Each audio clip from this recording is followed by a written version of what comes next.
Como parte del acuerdo logrado entre México y Estados Unidos, nuestro país se ha comprometido a enviar 6,000 efectivos de la Guardia Nacional para contener el flujo migratorio desde Centroamérica hacia Estados Unidos, pasando desde luego por México.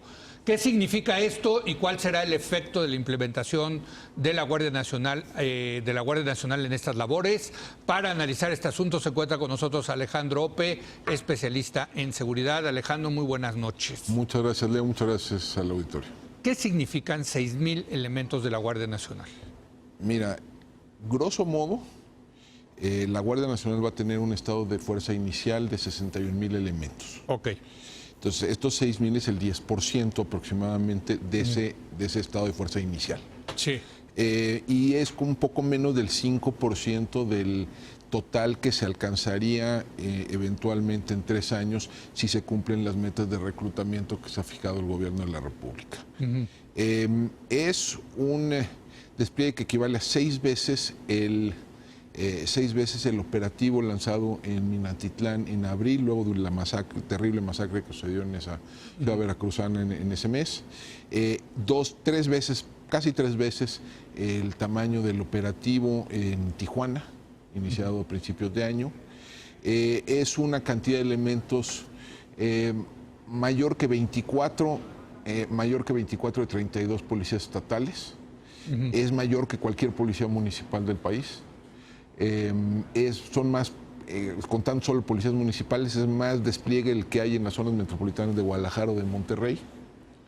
Entonces sí no es una cantidad menor. No es una cantidad menor. No es una cantidad menor. Creo que ahora, por ahí leía, creo que decía Jorge Castañeda hoy, de todas maneras iban a poner en esos 10 municipios a 600 guardias nacionales, entonces 6 por 10 o 11 municipios, pues da 6,000. Sí, ¿no? Lo cual no deja de ser un poco extraño dado lo que han venido planteando. Digo, puede ser. Sí. Puede ser. De cualquier manera hay un costo de oportunidad, ¿no? Sí. Porque no solo es la ubicación geográfica, sino es la orientación del trabajo que van a estar haciendo. Claramente el compromiso es que van a hacer labores de control migratorio. Sí. ¿No? Es decir, la Guardia Nacional tiene en su ley orgánica 44 facultades distintas, ¿no? 44 funciones distintas. Sí. Una de estas es, en efecto, control migratorio, pero eso, cada vez que estás deteniendo migrantes es tiempo que no estás haciendo otra cosa. Olga Sánchez Cordero dijo, no vamos a hacer como la Border Patrol.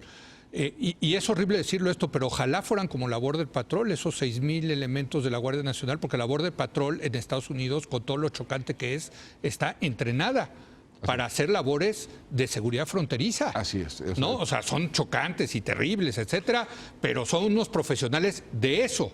Así es. ¿No? Y tiene sus peculiaridades en la labor, ¿no? Es decir, por ejemplo, tienes que saber qué hacer si hay, por ejemplo, una petición de asilo, ¿no? Sí, exacto. Que tienes que saber qué hacer para identificar a un extranjero que muy probablemente no tenga papeles. Así es. ¿No? Distinguir a un chapaneco de un guatemalteco, pues Sí. puede resultar, dada la cercanía cultural que existe, Claro. no es tan sencillo, ¿no? Se requiere tener cierta capacitación en materia de derechos humanos a la hora de interactuar con los migrantes, porque es importante señalar lo siguiente. Eso es muy importante. Los migrantes que entran de manera irregular a territorio mexicano no están cometiendo un delito, están cometiendo una falta administrativa. ¿No es delito No es entrar delito, a no es México de delito. manera ilegal? No es delito, es una falta administrativa.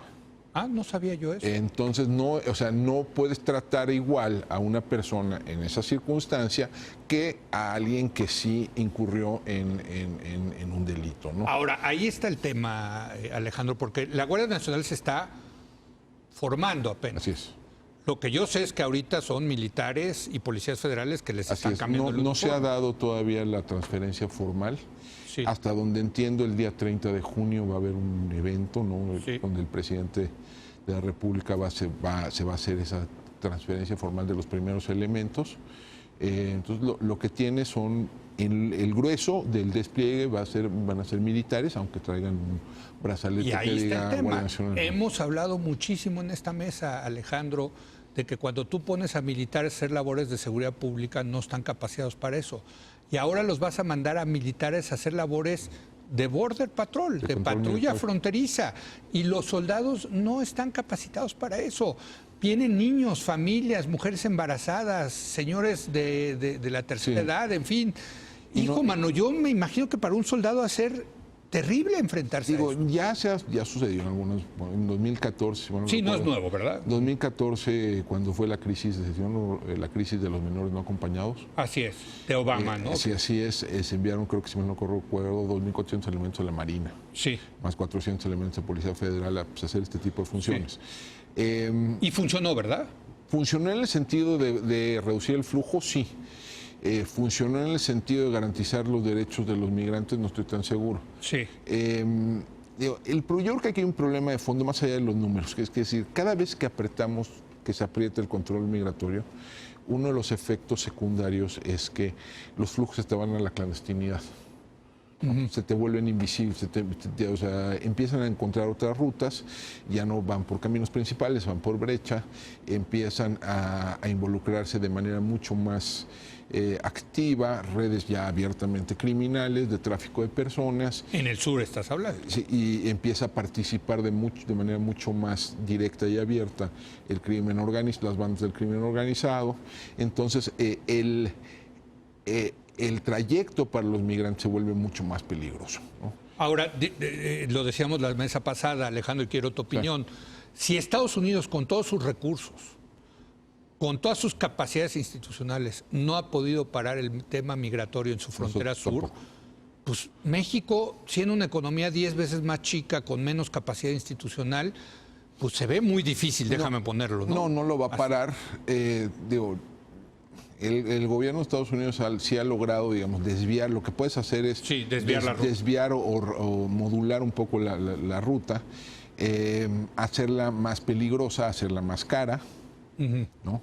Eso yo creo que sí se puede lograr, pero digamos, es un objetivo, digamos, que si la métrica es números, pues a lo mejor se logra, pero sí a un costo humano que no es menor. Así es. ¿No? O sea, sí se genera riesgos de violaciones graves de derechos humanos, riesgos de participación mucho más abierta de crimen organizado, de accidentes, de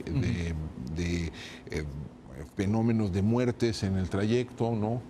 En el trayecto. Bueno, y ese es un tema, porque, y también lo hemos visto acá, en la medida en que el gobierno de Estados Unidos ha apretado su frontera, se han fortalecido los grupos del crimen organizado que se han metido al negocio de polleros. Y eso mismo puede pasar en la frontera sur, es lo que estás diciendo. Sin duda. Mira, y si de por sí tenemos un problema de seguridad en México y vas a fortalecer a estos grupos, pues... y puede empezar a darse de manera mucho más intensa fenómenos de secuestro y extorsión de migrantes, que eso ya existe, ¿no? Pero pudiera, en la medida ¿Existe en la frontera norte y sur? Sí, o sea, y digamos, muchas veces se dan casos que hay 60, 70 migrantes en casos de seguridad en Tamaulipas o en Sonora, etcétera. Pues lo que pasó en San Fernando ahorita. O sea, San Fernando, que sucedió en 2010, ¿no? Sí. Entonces, digamos, no es un tema, yo no creo que sea un tema menor. Hay un compromiso institucional importante del gobierno mexicano. Tiene implicaciones dinámicas en términos de la operación de los flujos de migrantes y en la operación de mercados ilícitos, ¿no? Que pueden hacer muy complicada la seguridad en la zona sur. Déjame ponerte, lo que pasa es que muchas veces yo creo que ¿Hay un riesgo de seguridad entonces para la frontera sur? Sí, yo creo que, mira, sí. Déjame ponértelo de este modo. Digo, ya estoy sonando como Trump, horrible, ¿no? Sí, pero toco madera, caray. Lo que pasa es que yo creo que tenemos luego hay una confusión conceptual cuando hablamos de la frontera sur, porque digamos, hay dos tipos de objetivos ahí. Uno es frenar los flujos ilícitos, ¿no? Sí. Que digamos, esa es la lógica de Trump, ¿no? Me frenas el flujo, haces interdicción de ese flujo, ¿no? Sí. Y lo otro es garantizar condiciones de seguridad en la zona fronteriza. Son objetivos que pueden estar vinculados, pero ciertamente son distintos y que habría que atenderlos conceptual de manera, estratégicamente distinto, ¿no? Si estos 6.000 elementos de la Guardia Nacional van a estar fundamentalmente ocupados en esta tarea de interdicción, pues no van a estar atendiendo el otro, ¿no? Sí, claro. Entonces, digamos...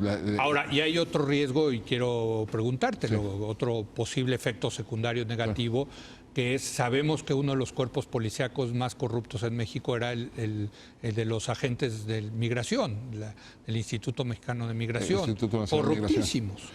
Sí, es una institución que ha tenido problemas de corrupción bueno, a lo porque largo hay mucha de su lana, hay mucho dinero, y con que te den 100, 200 dólares, tú volteas para el otro lado. En fin, ¿no? Si lo haces 10 veces, pues te metes 1,000, 2,000 dólares. Y dejan ponerte, tienen que seguir participando. O sea, es decir, la Guardia Nacional pues actuará en coadyuvancia y en colaboración con el Instituto Nacional de Migración, porque es al final del día la autoridad migratoria. Pero corres, ¿no?, el riesgo de que también se corrompa la Guardia Nacional que está en eso, ¿no? Sí. Y sobre todo si está operando sin protocolos establecidos, ¿no?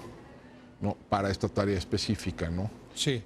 Todavía con unos mecanismos de control que son incipientes en el mejor de los casos, ¿no? Y que todavía son dependientes de lo que sucede en el sistema de justicia militar. Entonces sí es un riesgo que habría que considerar y que habría que monitorear. No estoy diciendo que vaya a suceder, pero no es un tema menor. Además va a ser un cuerpo que va a estar desplegado a lo largo de un territorio relativamente amplio. Y agreste, ¿no? O sea, porque la frontera con México la frontera de México con Guatemala tiene algo más de 900 kilómetros. Sí. Si incluye la de Belice, son casi 1,000. En buena parte de eso es terreno montañoso, terreno selvático, donde hay una multiplicidad de cruces ilegales. En la frontera sur hay, si mal no recuerdo, 9 puertos de entrada formales. Y hay algo así como, ahí hay decenas, no recuerdo el número específico, los que lo monitoreaban ese fenómeno, la SILA, la Comisión Internacional de Límites y Aguas, México-Guatemala, había literalmente decenas de cruces informales vehiculares. O sea, olvídate de brechas donde pase la gente a pie. Pasaban sin problema. Pero digamos, vehiculares estamos ahí decenas. Sí. Hay decenas. Entonces, controlar ese territorio no es cosa fácil y tienes que desplegar mucho personal en muchos lugares, lo cual también te dificulta los mecanismos de control y supervisión, ¿no? Entonces, es una tarea que complicada la que se echó al hombro del gobierno de México. Esa es tu conclusión. Sí, o sea, digo, déjame decirte, no quiero decir que esté mal. Esto, si vale la pena hacer o no esa tarea, pues se lo dejo a otros. Si vale la pena en términos de la relación con Estados Unidos de manera más amplia, pues que otros opinen sobre el particular. Pero sí es una tarea compleja. O sea, sí es una tarea compleja. O sea, no es poca cosa lo que se dio. Y sí implica desviar recursos de otras que se podrían dedicar a otras cosas. A la seguridad de los mexicanos. A la seguridad del país, ¿no? Sí. Gracias, Alejandro. Muchas gracias, Leo. Como siempre, un gusto tenerte, Alejandro Ope. Y vamos a hacer una pausa y regresamos con la presidenta de la Comisión Federal de Competencia Económica, Alejandro Palacios, para hablar del tema de las medicinas. Bueno, va a ver usted, está interesante, de probables prácticas monopólicas en el mercado de producción, distribución y comercialización de medicamentos en territorio nacional. Regresamos en un momento más.